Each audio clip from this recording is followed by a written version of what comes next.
Welcome to the market money magnet guys. आज यहाँ इस वीडियो में हम डिस्कस करने वाले हैं कल यानी मंडे के दिन यानी 29 जून के दिन मार्केट किस तरह से रिएक्ट करने वाला है। अब क्या मार्केट रिएक्ट ही करने वाला है, हम ये चीज़ को मान के चले तो हाँ हो सकता है, क्योंकि यूएस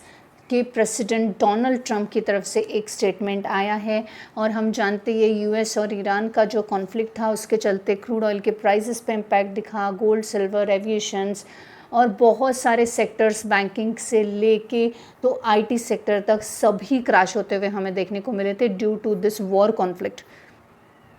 उसके बाद जब हम इस वॉर पे पॉज लग गया तो हमें क्रूड ऑयल के प्राइसेस भी गिरते हुए नजर आए, जिस वजह से इंडियन मार्केट संभला, आईटी स्टॉक संभले, बैंकिंग सेक्टर संभला, यानी इन शॉर्ट मार्केट में एक स्टेबिलिटी दिखी। लेकिन यूएस के जो प्रेसिडेंट है डोनाल्ड ट्रंप, इनकी तरफ से फिर से आज सुबह मॉर्निंग में एक स्टेटमेंट आया जिस वजह से कल मार्केट उद्ध्वस्त हो सकता है और कौन कौन से सेक्टर पे इसका डायरेक्ट इम्पैक्ट होगा ये भी हम देखेंगे। So stay tune. चलिए सबसे पहले हम देख लेते हैं कि डोनाल्ड ट्रंप की तरफ से कौन सा स्टेटमेंट आया है। आप यहाँ पे देख सकते हैं, हमने न्यूज़पेपर का एक आर्टिकल ओपन किया है। आज सुबह मॉर्निंग में जो डोनाल्ड ट्रंप है उन्होंने वॉर्न किया है ईरान को, will no longer exist as US launches a fresh strike over all alleged ceasefire breach. Exactly हुआ ये है कि ऐसे एलिगेशन है डोनाल्ड ट्रंप के कि ईरान ने सीज़ फायर का उल्लंघन किया है, ब्रीच किया है सीज़ फायर को, तो इस वजह से अब वो फ्रेश लॉन्च करेंगे strike over alleged ceasefire breach के अगेंस्ट। और उन्होंने ये भी धमकी दी है कि अगर ईरान ऐसा ही करता रहेगा तो विल नो लॉन्गर एग्जिस्ट, यानी इस ऐसे सिचुएशन में ईरान ये का अस्तित्व नहीं रहेगा। यानी हो सकता है कि वो उसके ऊपर कुछ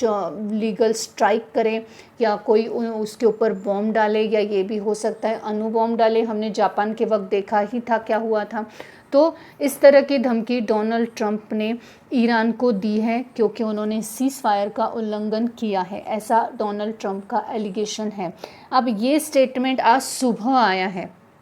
और इस स्टेटमेंट के बाद इंडियन स्टॉक मार्केट पे इम्पैक्ट तो होगा, not only Indian but also the globally, क्योंकि अगर ये वॉर फिर से शुरू हो जाती है तो फिर इसमें बहुत सारी चीज़ें फिर से फेस करने को मिलेगी, बहुत सारी सिचुएशंस ऐसी फिर आएगी स्टॉक मार्केट में कि जिस वजह से हम स्टॉक मार्केट को पैनिक सिचुएशन में देख सकते हैं। सबसे पहले तो हम सिर्फ बात करेंगे इंडियन स्टॉक मार्केट पे। सबसे पहले इंडियन स्टॉक मार्केट में होगा क्या, इस न्यूज़ के चलते हमें मंडे के दिन स्टॉक मार्केट निगेटिव में ओपन होता हुआ देखने को मिल सकता है 0.5 से लेके तो 1.5% तक का, यानी कल मार्केट हमें निगेटिव ओपन होता हुआ देखने को मिलेगा। ये सबसे पहले हो सकता है ये चीज़ हो, क्योंकि ये कॉन्फ्लिक्ट के चलते पैनिक सेलिंग कल सुबह मार्केट खुलते ही होते हुए देखने को मिल सकती है, इंस्टीट्यूशनल इन्वेस्टर्स की भी और इन्वेस्टर की भी। क्योंकि ये सिचुएशन में अगर क्रूड ऑयल के प्राइसेस फिर बढ़ेंगे, क्योंकि ऑब्वियस है अगर वॉर शुरू होती है तो सबसे पहले क्रूड ऑयल के प्राइसेस बढ़ेंगे, और क्रूड ऑयल के प्राइसेस ये हाईएस्ट टेंशन के चलते अगर बढ़ते, पोटेंशियली थ्रेट के चलते कि फिर से स्टेट ऑफ हार्मोन्स जो है ये बंद हो सकता है या उसके ऊपर फिर से कोई प्रतिबंध लग सकते हैं, तो अगर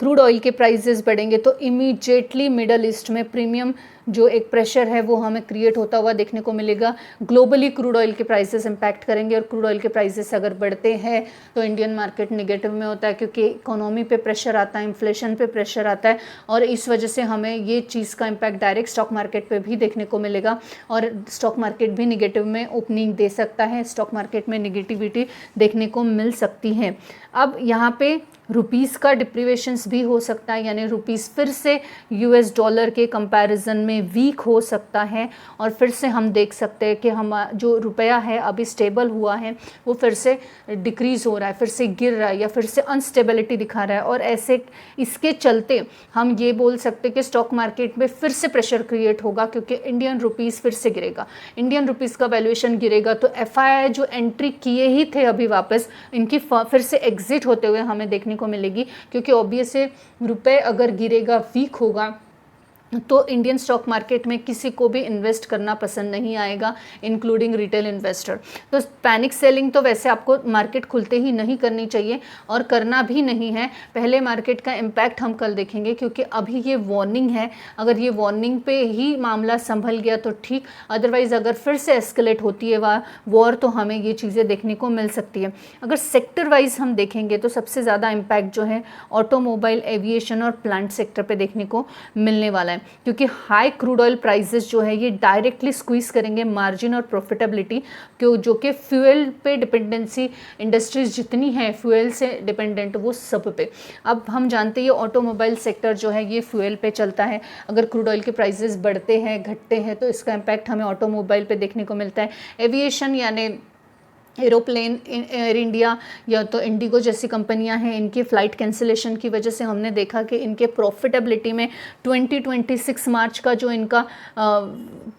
क्वार्टर रिजल्ट था, इसमें बहुत ही बुरे रिजल्ट आए हैं, क्योंकि कैंसिलेशन ऑफ टिकट्स बहुत हुए हैं वॉर के चलते, परमिशन कैंसिल हुई है इस वजह से। अब इसके अलावा एफएमसीजी और सीमेंट सेक्टर जो है ये high energy, manufacturing and fight cost जो है इस पे भी कॉरपोरेट इम्पैक्ट, इनके भी प्रॉफिट पे इम्पैक्ट होता हुआ देखने को मिलेगा। अब इन पे किस तरह से डायरेक्ट इम्पैक्ट आपको नहीं देखने को मिल रहा है, जैसे कि ऑटोमोबाइल और एविएशन के सेक्टर्स में देखने को मिलता है, लेकिन अगर क्रूड ऑयल के प्राइसेस बढ़ते हैं तो ऑब्वियस है एफएमसीजी और ट्रांसपोर्टेशन के भी प्राइसेस बढ़ेंगे। ट्रांसपोर्टेशन के प्राइसेस बढ़ेंगे तो एफएमसीजी और सीमेंट्स जैसी कंपनियों पे भी इसका इम्पैक्ट पड़ेगा और ये नेगेटिविटी में देखने को मिलेंगे। अब फॉरेन कैपिटल आउटफ्लो भी शुरू हो जाएगा, क्योंकि जो ग्लोबली जियोपॉलिटिकली अनसर्टेनिटी अगर क्रिएट फिर से हो जाती है तो टारगेटेड रिस्क ऑफ सेंटिमेंट्स भी वहाँ पे हमें होते हुए देखने को मिलते हैं और एफआईएस का आउटफ्लो फिर से शुरू हो जाता है, क्योंकि मैंने जैसे पहले भी कहा रुपया अगर वीक होगा तो ऑब्वियसली वहाँ कोई भी इन्वेस्ट करना नहीं चाहेगा। पोटेंशियल सेक्टर अगर हम बात करें कि जो गेन कर सकते हैं, तो प्राइमरी मेटल सेक्टर जो है ये गेन कर सकता है ऐसी सिचुएशन में, क्योंकि सच एज एल्यूमिनियम वगैरह, क्योंकि ऐसे में अगर वॉर एस्केलेट होती है तो इनका जो डिमांड है ये थोड़ा सा बढ़ जाता है, क्योंकि उनको वहाँ पे हम बोल सकते हथियारों की ज़रूरत पड़ती है। अब यहाँ पे प्राइजेस में बेनिफिट ग्लोबल सप्लाई डिस्टर्ब होगा, इसमें कोई भी दो राहें नहीं है। डोमेस्टिक एनर्जी कंपनीज जो हैं ऑयल एंड गैसेस जैसी प्रोड्यूस करने वाली, ये भी एक्सपीरियंस करेंगी शॉर्ट टर्म गेन और क्रूड ऑयल प्राइजेस के स्पाइक होने की वजह से। तो ये पॉजिटिव गेनिंग हमें देखने को मिल सकता है और कुछ निगेटिव गेनिंग भी देखने को मिल सकता है। अब ये स्टेटमेंट जो हमने देखा डोनाल्ड ट्रंप की तरफ से आज सुबह ही आउट हुआ है, इसका इम्पैक्ट हमें कल इंडियन स्टॉक मार्केट में इस तरह का मिक्स देखने को मिल सकता है। 0.5% से लेके 1.5% तक के कल निगेटिव में मार्केट की ओपनिंग हो सकती है। और अगर ऐसा होता है और वॉर थोड़ी बहुत एस्केलेट फिर से होती है, स्ट्राइक जैसे कि डोनाल्ड ट्रंप ने बताया कि वो स्ट्राइक करेंगे, अगर उन्होंने स्ट्राइक किया फिर से ईरान पे, तो उसके चलते ऑब्वियस है ईरान भी अपने डिफेंस में कुछ ना कुछ करेगा। और अगर ईरान ने अपने डिफेंस में कुछ किया तो वहाँ पे हमें ये वॉर को फिर से एस्केलेट होते हुए देखना पड़ेगा, और उस वजह से क्रूड ऑयल से लेके रुपए गिरने से लेके कंपनियों के हमें यहाँ पे प्रॉफिट माइनस में जाने तक सभी चीज़ें देखना पड़ सकती है।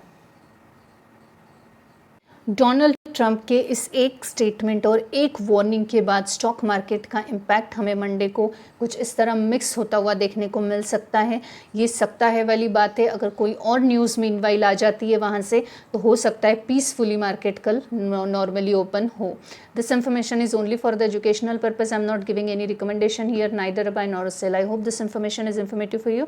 Thanks for watching.